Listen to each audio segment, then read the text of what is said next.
fields manager as well as a distillery operator. I'm here with Franco, who's our mechanic, but that's his title. He does everything else on the farm as well. And because we are a small farm, we all do everything. It's we all harvest, we all plant, we all just kind of pitch in whatever needed. For today, we all helped out.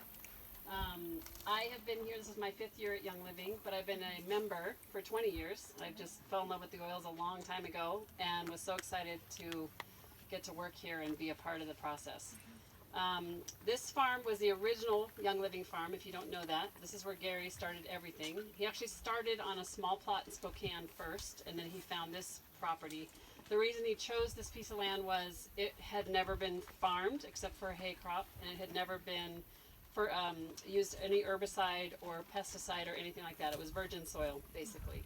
And he found it just on a Sunday drive with Mary. They just were driving, they have a cousin down on the main road where he came in, and we're just taking side roads and came upon this property. It was a little farmhouse up here, and I think there were about 40 acres of hay fields cut, but the rest was in timber. So he cut all the trees down, pulled all the stumps, did all that. But it all started right here, which is kind of cool. It's a really neat way to be here. He always said this is the heartbeat of Young Living because this is where it started. So you're lucky to be here today. And we grow both Melissa and lavender. It originally was mostly lavender. That's why the sign says Lavender Farm, but it's transferred to Melissa mostly because this climate and the soil type is more conducive to Melissa.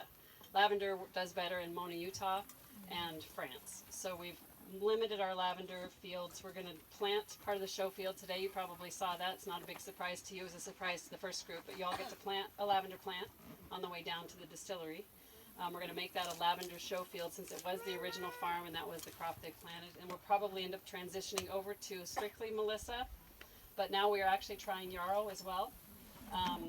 The ideal thing would be able to have a yarrow as a single, and we did harvest and distill our first field of yarrow this year, and we made the most amazing blue turquoise oil that I've ever seen. It was gorgeous. So we sent it to the lab, and we'll keep our fingers crossed that it's what they want, and then we'll plant a lot more. So what I do is we start our seeds in March in the greenhouse, and we start all the seeds for the Melissa and the lavender are collected and harvested off this farm. So nothing is purchased outside the farm. So it really is seed to seal, which is really kind of cool. So I get to start the seeds in March, and then we have 6 Hispanic men come in every year. The same guys come back every year. They live here on the farm. And so they usually come around mid-April and they start the transplanting process. And what that means is when we plant a flat of seeds, it's 2,000 plants in one little flat. So it looks like wheatgrass or something like that, but it's a flat. So then they separate those one by one by one into little 6-packs. So you can imagine a little tiny, tiny little seedling gets transplanted into 6-packs. We'll see what that looks like in the greenhouse. Then those stay in the greenhouse until about the 1st of June, depending on the weather. We wait till the frost at night has stopped, and then we start planting in the field. And you'll see how the planter works. Everything here is planted by hand, the way you'll be doing the lavender. This field up behind the lodge is I think it's about 18 acres. We planted 300,000 plants there one year. It was in 5 days, and it was hot, and it was all by hand and on your knees, and it was brutal, let me tell you. It was Melissa. Yes. So if you wonder why Melissa is so expensive, it's that process.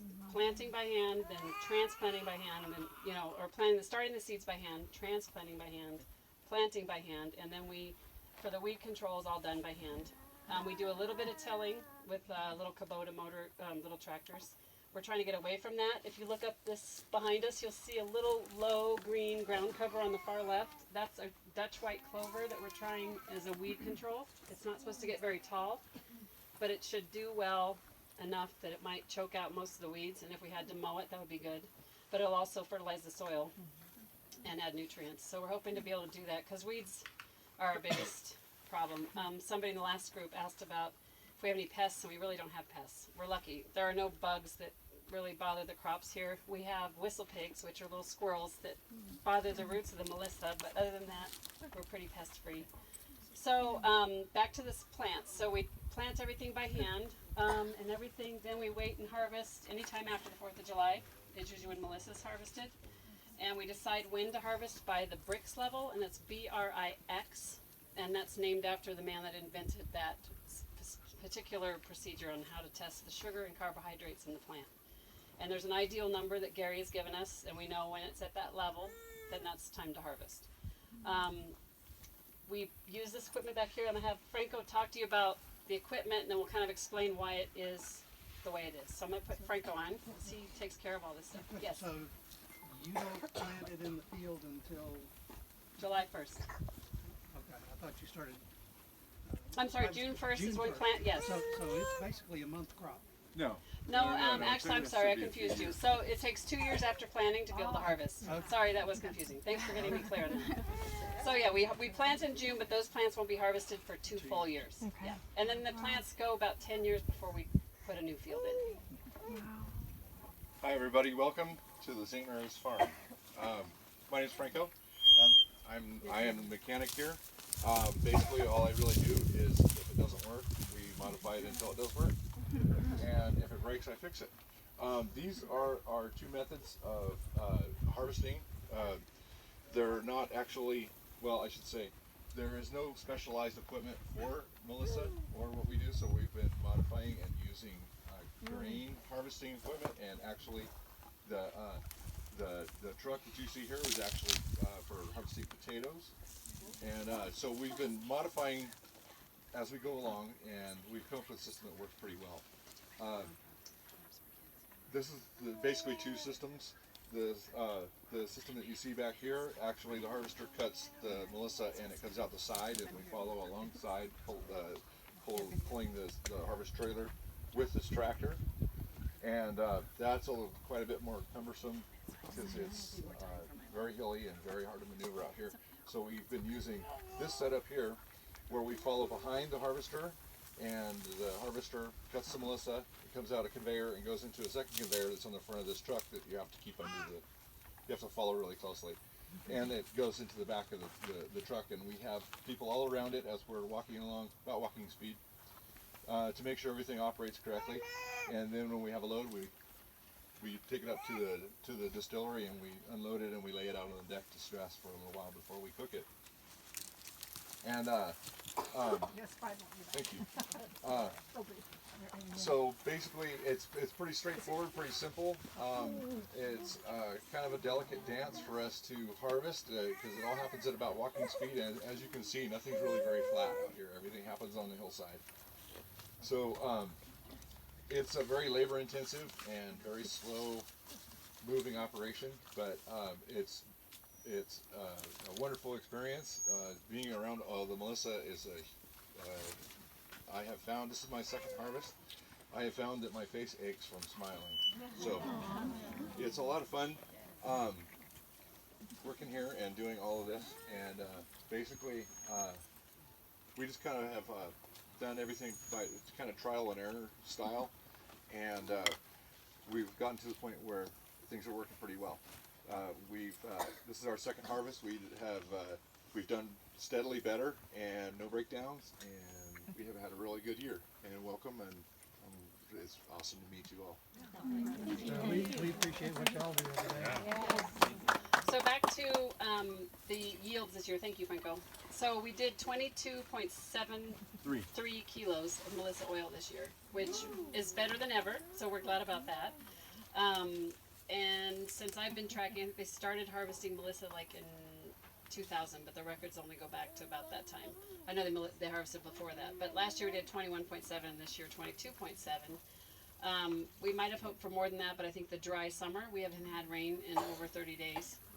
And all of our irrigation comes from snow and rain melt in these ponds, and they're gradually running out of water, as you might have noticed coming in.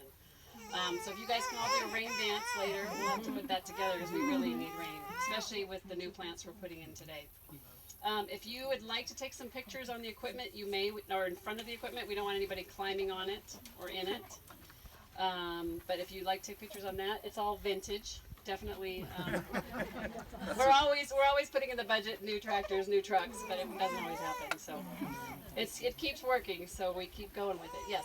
I have a question around, you said that you're always smiling in the Melissa fields, and I know that Gary, we've heard stories where he doesn't allow people like in bad moods in the field.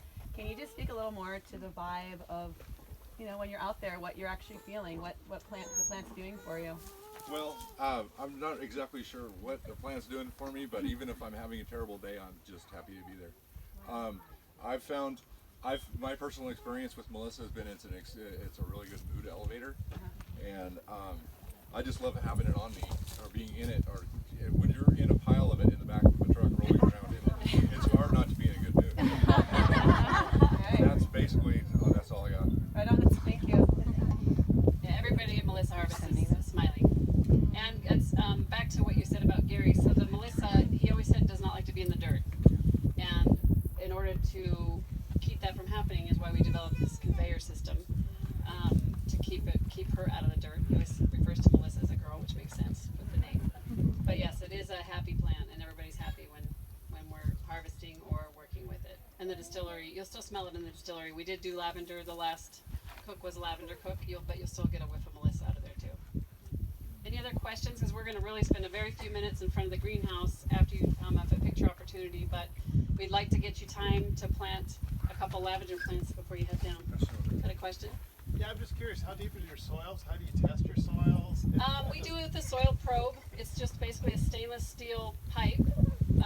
And I usually test twice a year. I test the 6 to 10 inch depth. And then once a year I try to get down 12 to 18 in the spring when it's nice and soft. And I try to get 20 samples per acre, which is really difficult on 200 acres. This is a 200 acre farm. So I end up getting about 20 samples from each main field. We have field numbers. But I can say, I told the last group that this farm, the soils were a bit neglected when I took over 3 years ago, and it's only because the management didn't understand soil health and nutrition. So we started working with a company out of Spokane that does organic fertilizer, and we have seen an incredible change. I mean, just in that short time. He said, it can take 10 years for soils to go down. It takes 5 years to get them back. And we've seen it. The plant health, you can see the color change, the yields are better. In fact, back to the yields, even though we only had 1 more kilo this year, it was with 4 less cooks, which means we got more yield per pot. Wow. So it was producing more oil, which is a sign of the plant health. Cool. Yeah. Yeah, no, in the soil you can see when you planted lavender, our soil's actually really come a long way. It's actually really great soil. We're happy with it. So did you say that you used organic fertilizer?